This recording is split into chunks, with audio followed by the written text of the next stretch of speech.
دعائیں قبول نہ ہونے پر انسان کتنے شکوے کرنے لگتا ہے، کہتا ہے کہ یا اللہ مہینوں ہو گئے ہیں لگاتار دعا مانگتے، پر آپ ہیں کہ سن ہی نہیں رہے۔ ذرا سا انتظار کیا کرنا پڑے انسان کو، وہ تو شکوے کے انبار لگا دیتا ہے اللہ کے پاس۔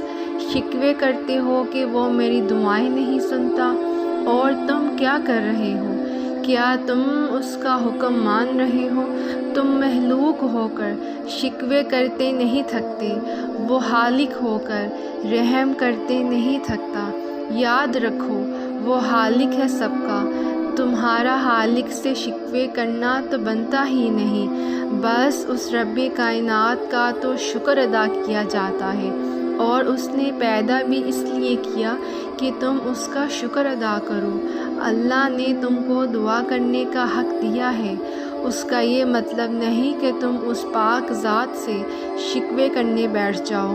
دعا میں اور شکوے میں بہت فرق ہوتا ہے، دونوں ایک دوسرے سے بہت مختلف ہیں۔ جب زبانوں پر شکوے کے دریا بہتے ہیں تو نہ آنکھ اللہ کی قدرتوں کو دیکھ پاتی ہے نہ نعمتوں کو۔ ظاہر سی بات ہے کہ جب آنکھ اللہ کی قدرتوں اور نعمتوں کو نہیں دیکھ پاتی تو بس اس زبان پر شکوے ٹھہر جاتے ہیں صدا کے لیے۔ نعمتیں اس کی تو ہیں گمان سے آگے، ہم تو اب بھی خود غرضی میں مبتلا ہیں۔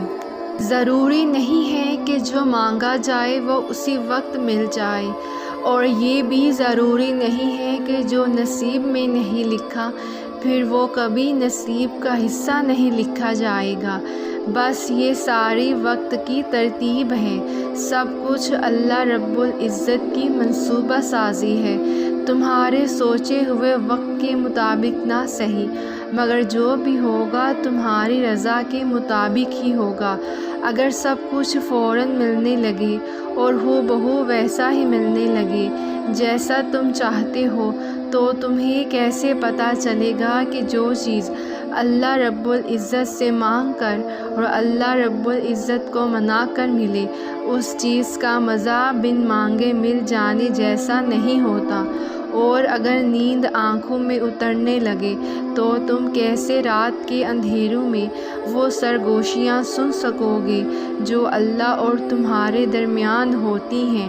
تمہاری دعائیں سن لی گئی ہیں، مگر یہ وقت آزمائش ہے کہ انتظار کتنا کرتے ہو۔ تمہارا سکون بس یہ بات خود کو سمجھا لینے میں ہے کہ جو بھی ہوا اللہ رب العزت کی رضا سے ہوا، اور جو بھی ہوگا اللہ کی رضا سے ہی ہوگا۔ تو اگر دل کو حقیقت پر منانا مشکل ہو گیا ہے تو اس کو منا لو جو حقیقت کو بدل سکتا ہے، اور اس کو منانے کی بس ایک ہی تدبیر ہے، دعا، صبر، یقین اور انتظار۔ ہر چیز کو کسی نہ کسی مقصد کے تحت تم سے وابستہ یا پھر تم سے دور کیا جاتا ہے، اور وہ مقصد تم کبھی نہیں جان سکتے۔ بس تمہیں اتنا یقین رکھنا ہے کہ وہ مقصد خدا ہے، اور جو وہ جانتا ہے وہ تم کبھی نہیں جان سکتے۔ بس مطمئن رہو کہ جس کے ہاتھ میں تمہارا نصیب ہے وہ معجزوں کا بادشاہ ہے، اور اس سے بہتر کوئی مصنف نہیں۔ وہ کہانی کا ہر رخ جب چاہے جہاں چاہے موڑ سکتا ہے، وہ نصیب کا ہر لفظ بدل سکتا ہے، اور زندگی کا ہر پہلو تمہاری چاہت کے مطابق کر سکتا ہے۔ تم اس کی مان جاؤ، وہ تمہاری دعائیں تو سب کی قبول ہو جاتی ہیں، پر خاص دعاؤں کی قبولیت کا راز تو اللہ نے سجدے میں چھپا رکھا ہے، اور سجدے تک ہر ایک کو رسائی حاصل نہیں ہو جاتی۔ اس مقام تک تو صرف وہی لوگ آتے ہیں جن کی دعاؤں کو اللہ نے نئے سرے سے ان کی پسندیدہ انداز میں قبول کرنا ہوتا ہے۔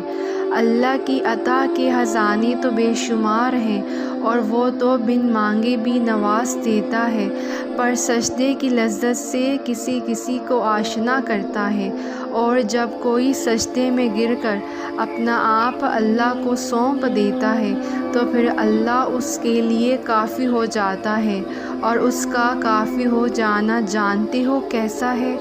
تمہاری راہ میں آئی رکاوٹوں کی ہر چٹان کو وہ لمحوں میں گرا دیتا ہے۔ تمہارے چاہنے سے پہلے ہی تمہاری چاہ کو تمہارا مقدر بنا دیتا ہے۔ تمہاری دعا میں ہاتھ اٹھنے سے پہلے ہی دعاؤں کو قبول فرما لیتا ہے۔ تمہارے دکھ درد تکلیفیں وہ پہلے سجدے میں ہی سمیٹ لیتا ہے اور تم پر اپنی رحمت کی چادر چڑھا دیتا ہے۔ وہ فرشتے ہو کر بھی اتنا قریب نہیں ہوتے اس سے جس طرح دوران سجدہ اللہ تم سے قریب ہوتا ہے، اور تم اپنے رب کے اتنا قریب ہو جاؤ اور وہ تمہیں خالی ہاتھ لوٹا دے، ایسا تو ہرگز نہیں ہوتا۔ جب اللہ سبحانہ تعالیٰ کسی بندے کو اپنے قریب کرنا چاہتے ہیں تو اسے ایسی چیز کی طلب میں لگا دیتے ہیں جو اس کے نصیب میں نہیں ہوتی، کیونکہ جب وہ چیز یا وہ انسان اسے نہیں ملتا تو وہ روتا ہے، زار و قطار روتا ہے، اپنے نصیب پر بھی روتا ہے، منتیں کرتا ہے، دعائیں کرتا ہے، روزے رکھتا ہے، نمازیں پڑھتا ہے۔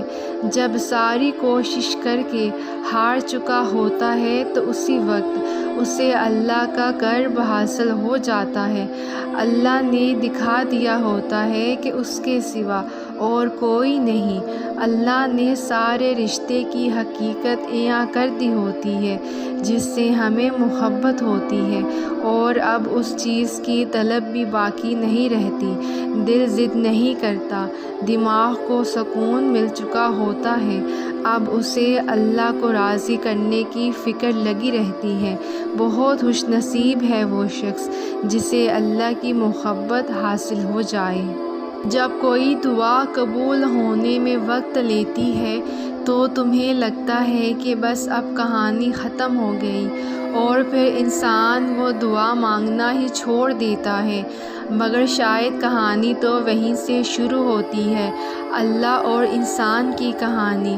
جب انسان بے بس مجبور ہو کر اللہ سے اپنی دعاؤں کا نام نہیں لیتا بلکہ اللہ سے اپنے بیمار دل کو ٹھیک کرنے کی دعا مانگتا ہے، جب وقت اور فیصلے آپ کی مرضی کے خلاف ہوں تو اسے اللہ کی مرضی سمجھ کے قبول کر لیں۔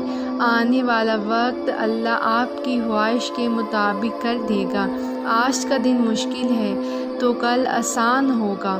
یہ جو غم آپ کو دائمی لگ رہا ہے یہ سب آنے والے عرصے میں خوشیوں میں تبدیل ہوں گے۔ آپ کے آنسو اللہ ضائع نہیں ہونے دے گا۔ آپ کو بد سے بچا رہا ہے تو سنیں، اس نے آپ کے لیے بہترین تیار کر لیا ہے، وہ بس بہت جلد آپ کو اس سے نواز دے گا۔ جب کوئی کہتا ہے نا یہ ناممکن ہے، میرے حوصلے کمزور پڑ جائیں، تو دل و دماغ کی چاروں اطراف سے یہ آیت دستک دیتی ہے، وَكَانَ اللَّهُ عَلَىٰ كُلِّ شَيْءٍ قَدِيرٌ، کریم ہر چیز پر قادر ہے۔ اور حوصلے اتنے مضبوط ہو جاتے ہیں کہ اللہ کریم تو واقعی ہر شے پہ قادر ہیں، سب کچھ ان کے اختیار میں تو ہے، ایک دفعہ نہیں کئی دفعہ، ایسے ہی تو اللہ کریم نے سنبھالا ہے۔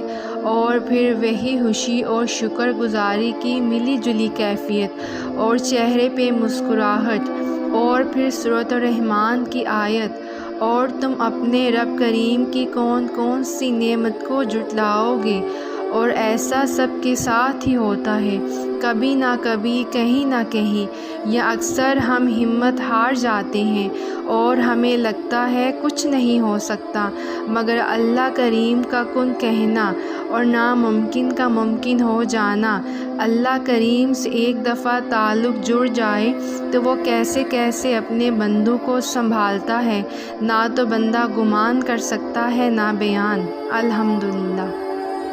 ویورز، میری ویڈیوز کو لائک اور شیئر کر کے اور میرے چینل کو سبسکرائب کر کے مجھے اپریشیٹ ضرور کریں اور کامنٹس میں ضرور بتائیں کہ آپ کو میری ویڈیوز میں کیا اچھا لگا ہے، اور میرے چینل کو ضرور سبسکرائب کریں اور لائک اور شیئر ضرور کریں۔ جزاک اللہ۔